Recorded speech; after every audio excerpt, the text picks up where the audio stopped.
And welcome once again to the Sports Beat with Richard Holdridge, presented by Georgia Alabama Sports Live. As you can catch a rebroadcast of this episode Mondays through Fridays from 2 to 3 on WQEE up in Noonan, 99.1 FM.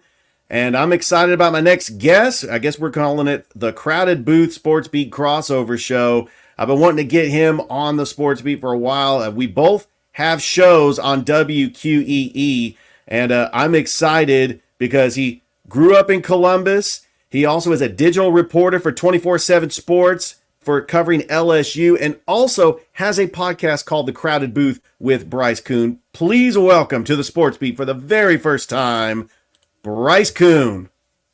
Richard, appreciate the opportunity to hop on. And like you said, we both got shows on WQE. They've been great to us. They've been great to you as well. So, man, I'm happy to hop on and talk football at any point. All right, Bryce, you're from Columbus, so let's take it back to growing up in Columbus, the sports scene. When did you start getting the interest in broadcasting, and what are some of your memorable moments of sports that happened in the Fountain City? Yeah, so I was born in 1997 in Columbus, and one of the biggest things, and obviously there's a lot of excitement happening now for it, is we had minor league baseball, and so baseball was my first love. So being able to grow up and go to, the time that I remember, Richard, was obviously, the Columbus Catfish. We had the Red Sticks when I was, younger, but then obviously we had the Catfish as well. So growing up and going to those games, it was just, minor league baseball is such an intimate atmosphere compared to the majors. I love Major League Baseball, big Braves fan, but, just to be able to, get to autographs from the players, meet the players, and kind of have that at-home feel. Those were some of the best memories, I feel like, growing up for me in Columbus, being able to experience that and be able to go to some of those games. And, I obviously always had a liking to sports. And I think I joked about this with you guys on Georgia Alabama Sports Live. Like, at some point, each of us who are in the sports media were told, hey, you're not good enough to keep playing anymore. So when that was told to me, it was like, how can I be involved in sports and still stay around? So when I went to college, I went to high school at Brookstone, and really was a part of, Scott Miller is now and leading it, but I was a part of their Cougar Live broadcast team, did that for 4 years, and really kind of found a liking to play-by-play broadcasting, to hosting, and all those different types of things. So graduated and went to Berry College, where it's a big student work program, and you have the opportunity to kind of take the reins of whatever you want to do. So ended up broadcasting over 200 events there with the launch of their football team at the Division III level. Had some great memories doing that, and then did several internships back in Columbus during the summer. Did Columbus Lions internship, and then the first year of the Chatahoots was able to partake in what was a pretty cool season there in the Fountain City. So, sports has always been a big part of my life, and I think, and much like, we talked about this previously, any chance that you get to do this and someone's going to pay you to do it, I mean, it's really a blessing, and you never want to take that for granted.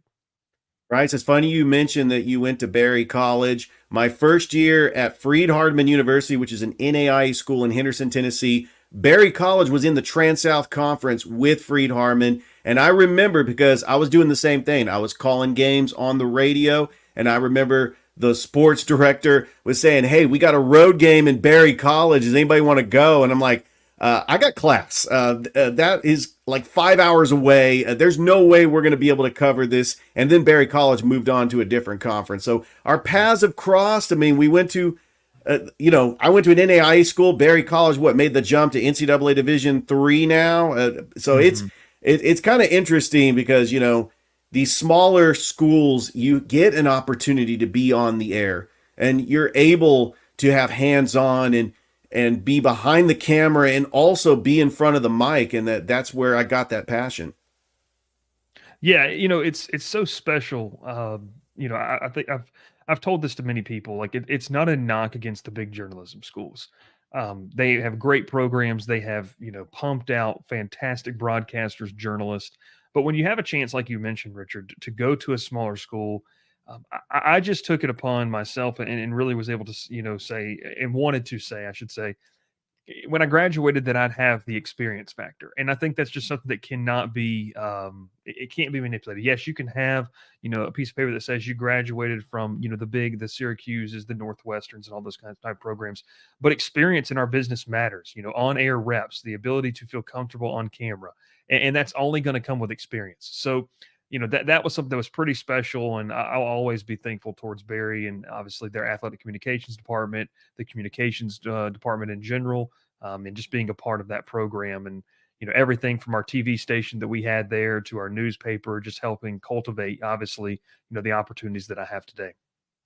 Also, Bryce, that you've also had an opportunity to be a play-by-play announcer on ESPN Plus for Mercer football, Georgia Tech baseball. What are some other things that you did on ESPN Plus, and what was that experience like?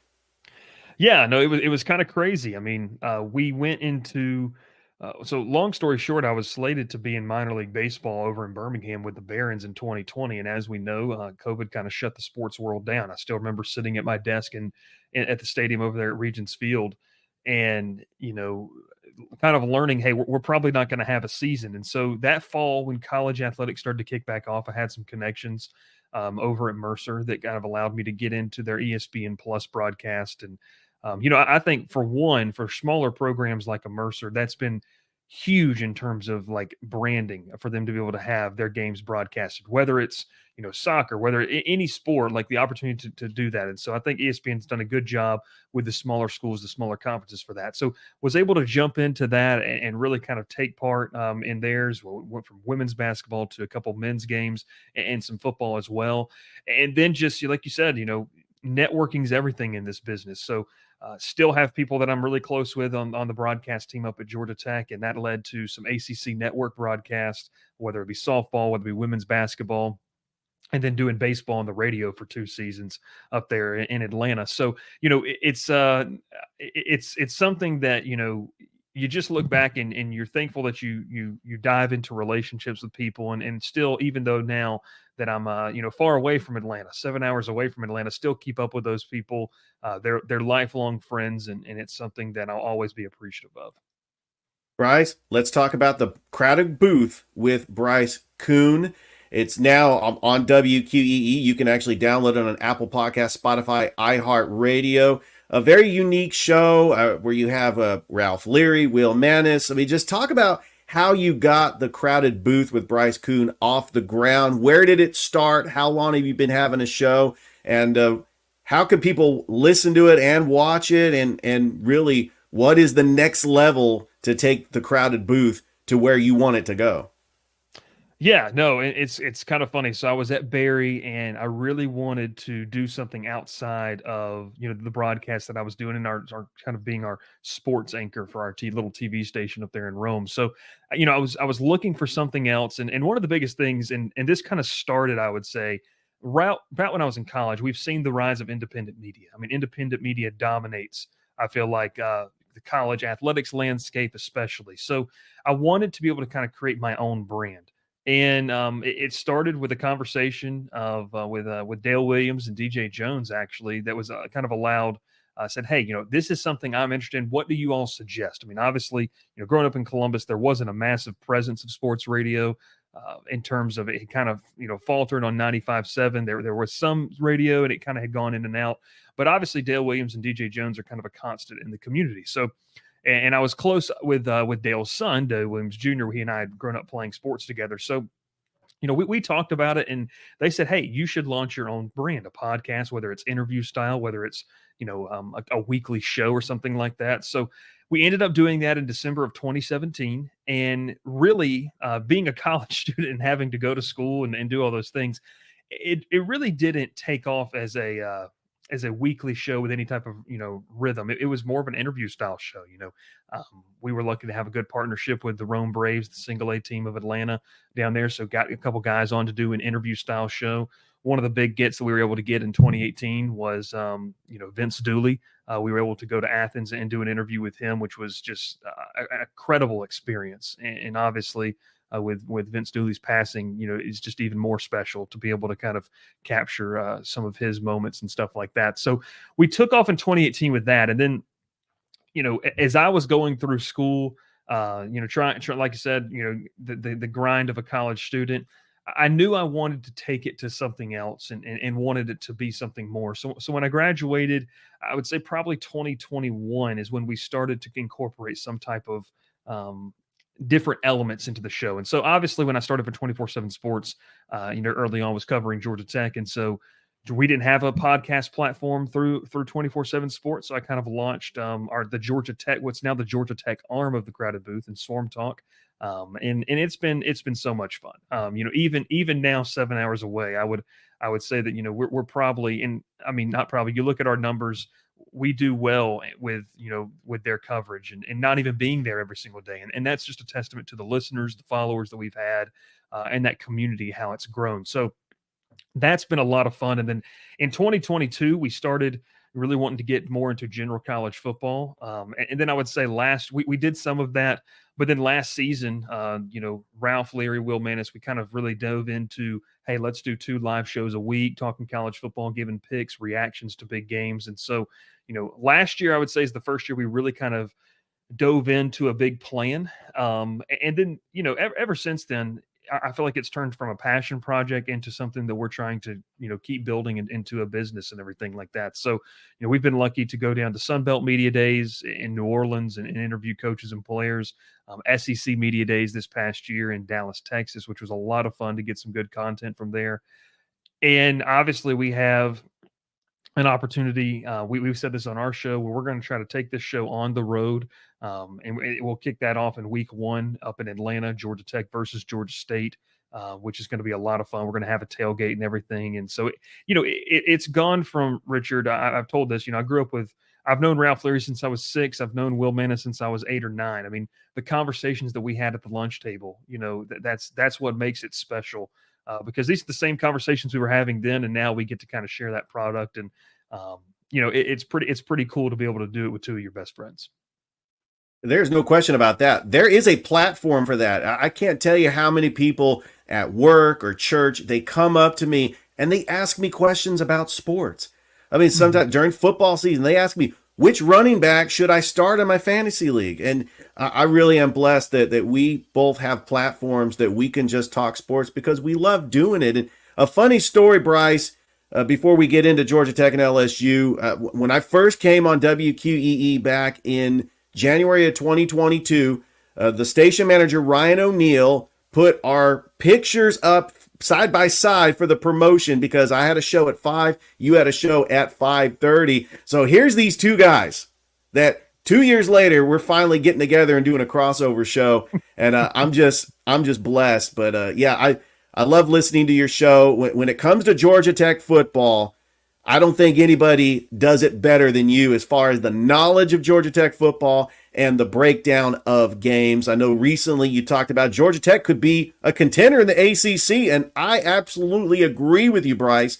I actually think I'm picking them 4th in the ACC behind Florida State, Clemson, and Miami. What do you think about Georgia Tech and really the development of Haynes King being an elite quarterback in the ACC in Brent Key's 2nd year?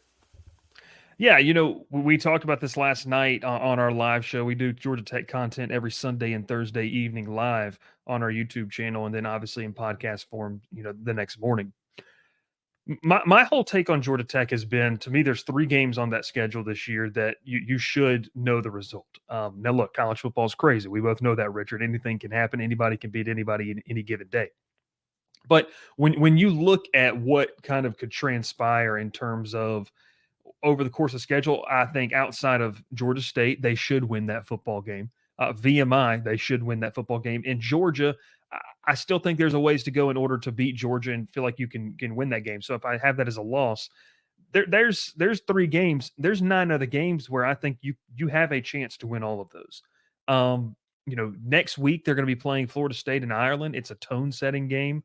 It's a game where you can really start the season off on the right foot. And like you mentioned, that race for the ACC, a win over Florida State is going to do a heck of a lot for you when you get into the months of October and November and you start to look at who's jockeying for the first and second spot. No divisions in the ACC, just the top 2 teams. So I like where Georgia Tech is. I mean, you mentioned Haynes King. He has brought stability to a quarterback room that, I said this on the show, was wandering in the wilderness after the transition from Paul Johnson in the triple option offense. So he has brought that, but he's also brought explosiveness. And this offense, I firmly can believe, can be a top 20 unit in the country this year. The question's defense. I mean, defense was bad, last season. So can they do enough to improve where they could get to Charlotte? I think that, look, offensively, like I said, they should be really good. If defense, a couple guys step up, if a couple, players, a couple position rooms up their play from last year. Look, the ACC is constantly a wide open conference, even though there's that top end talent. I mean, you have Florida State; they're replacing a lot. Clemson, I think, is solid. Miami, look, Richard, they've had talent every single year. Will they realize it here in 2024? Georgia Tech's got a good shot of, any of those top 5, 6 teams. If they play their cards right, they start the season off with a bang. They very well could find themselves playing in Charlotte for the ACC title in December. Bryce, let's talk about your current position. You are a digital reporter for 24/7 Sports covering LSU. You're now living in Baton Rouge, so you get to be around the program and going to Death Valley, the fan base.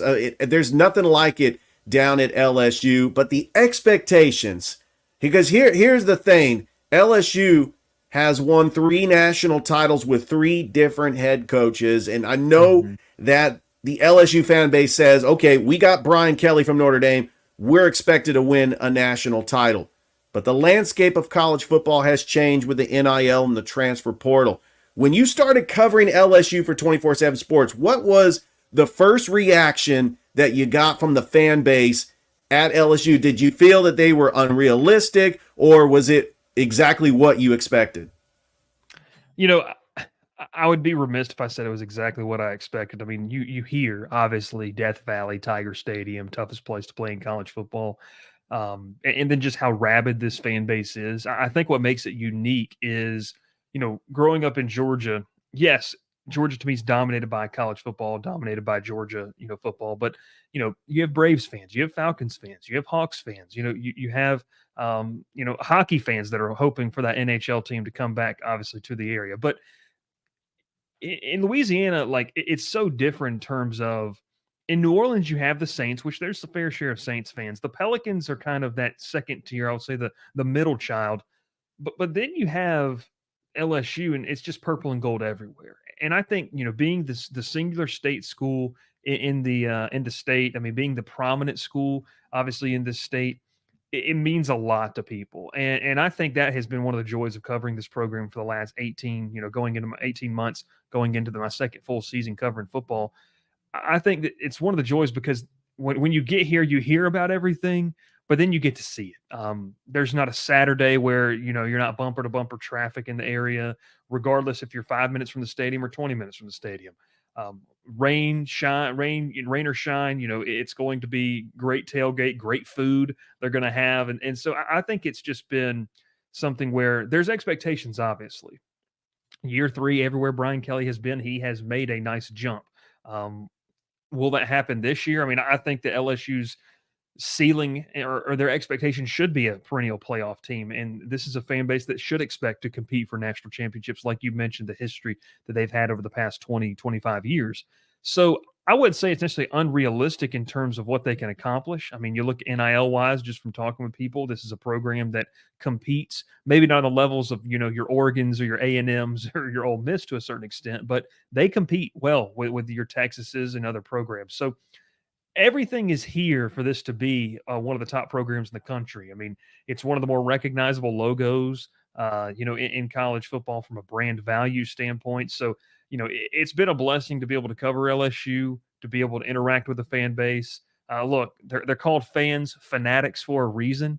You're always going to have a little bit of that. But Richard, I do believe that their expectations are right on par with where they should be. I mean, this should be a team that's contending year in and year out for a playoff spot, and every 3 to 5 years should be making a run, in my opinion, even with the new landscape at a national championship. All right, Bryce, you went to SEC Media Days. It was in Dallas. It'll be back in Atlanta in 2025, by the way, and I plan on being there. I know that a lot of the media in Columbus, we kind of talked about it. I was looking at plane tickets. I was looking at hotel rooms. I know that a lot of people did not make the trip to Dallas. You did. What was that experience like in Dallas? I know with bringing Texas and Oklahoma into the conference, was it everything that Dallas planned it to be? Because Dallas, it's bigger in Texas, and they just opened the welcome mat for Texas and Oklahoma here in the first year of the conference. Yeah, like you mentioned right there, I mean, everything's bigger in Texas, and they tried to do it big, obviously, with welcoming the 2 previous Big 12 teams into the SEC. And, I think it was a good experience. I think it was a good opportunity for Dallas to showcase itself as a potential spot, if they want to keep rotating, this SEC Media Days. I've always enjoyed it in Nashville.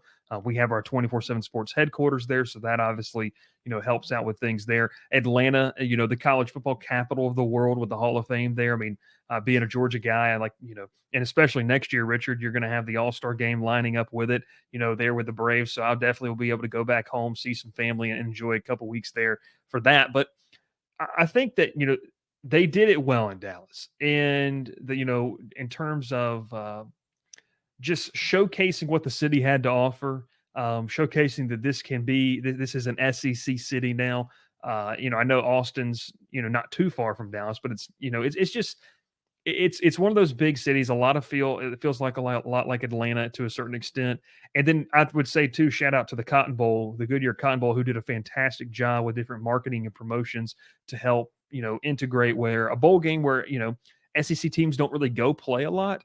So, kind of the familiarity aspect of saying, hey, we're going to host different events. They hosted one at the Rangers Stadium. They hosted something at Jerry's World. So it's just one of those things that, in my opinion, it was a good opportunity to see a new city, to get a feel of what the fans, they're going to be like in terms of Texas fans, Oklahoma fans are a lot in attendance.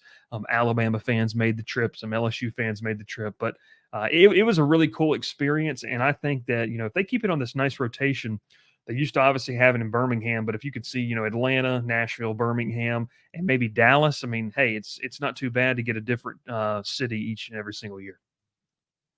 Bryce, this has truly been a great show. I always love hearing about the success stories from broadcasters coming out of Columbus and making it on the national scene. When you think of broadcasters from Columbus to go national, you think of Reese Davis. Although he wasn't born and raised in Columbus, he did go to school in Alabama and was a sports anchor at WRBL. And of course, he's now hosting College Game Day.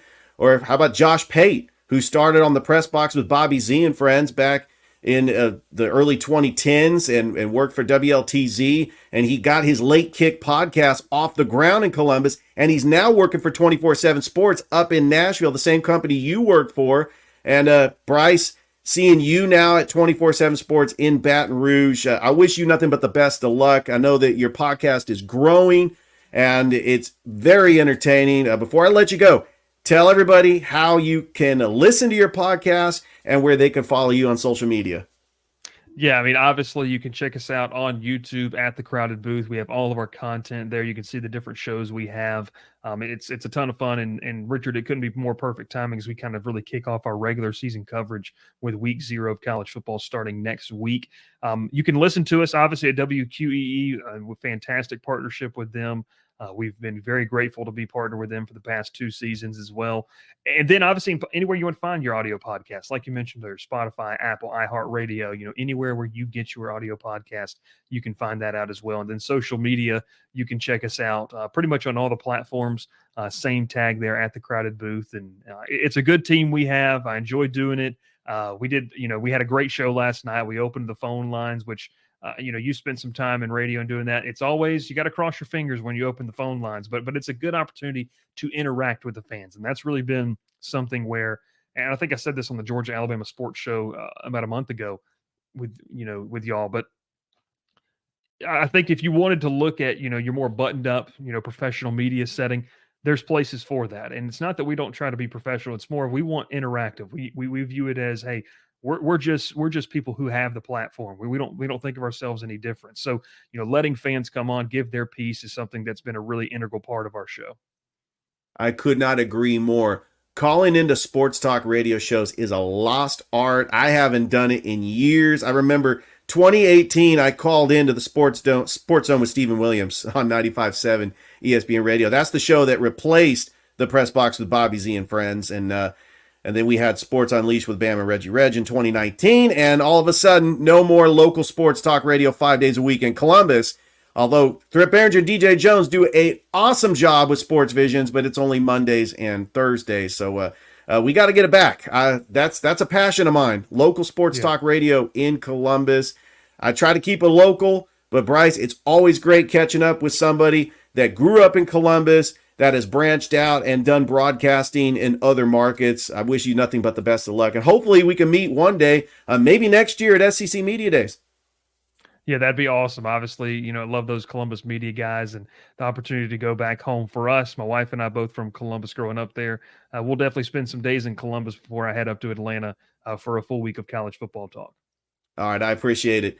That's Bryce Koon, host of The Crowded Booth with Bryce Koon. He's also a digital reporter for 24/7 Sports in Baton Rouge, covers LSU, Tigers, everything. Thank you once again for watching and listening to yet another episode of the Sports Beat with Richard Holdridge. Don't forget, you can catch a rebroadcast of the Sports Beat on WQEE Mondays through Fridays from 2 to 3, and you can also listen to the show.